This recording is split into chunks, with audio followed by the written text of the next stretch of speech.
This post was made on the official Arcane subreddit about an hour ago, and this person sent a message to Amanda Overton, one of the writers from Arcane, asking about the moments between Ekko and Jinx and if she can give any details about those. But I will read the messages and then I will tell you my opinion. Hi Amanda, thank you so much for bringing Arcane to life. Unrecognized emoji. Timebomb has become such a special story for the fans, so we must know. Are there any details you can tell us, without getting into too much trouble of course, about Jinx and Ekko's time together before the war? Thank you again for all your hard work, another emoji. Jinx and Ekko are so loved.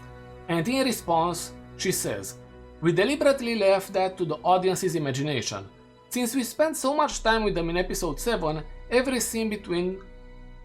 yeah, there is a missing them. Every scene between them during that time felt like rehashing what we had already shown. The only thing I can say is that I disagree with this. And now you are attacking me in the comment section saying, how dare you disagree with one of the writers?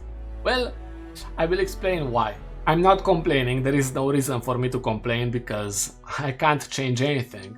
She's one of the writers, her say is final, but saying that they are rehashing the moment is unfair. I don't think you can replace the construction of a relationship between Ekko and Jinx with what was already constructed between Ekko and Powder. I see Powder and Jinx, because of the circumstances, as different characters. Sure, you could say that there is some Powder in Jinx and there is some Jinx in Powder, but as I said, the circumstances tip the scales in favor of showing at least a few moments where Ekko and Jinx are trying to rekindle their relationship, their friendship, of course. And all of that is left to our imagination because, as she said, that's what they tried to do. We see that they painted each other, so now we have to imagine all the things that happened between them. They have spent 7 years being enemies. Ekko tried to save her up until one point, so now I have to imagine all the moments when they tried to become friends. Everything is left to our imagination. If you had at least one more season, you would have shown those moments, I'm sure of it. You would not have said that it's left to the imagination of the audience, because that way you also agree that I am left to imagine some lines of dialogue from Sevika from episode 5 all the way to episode 9.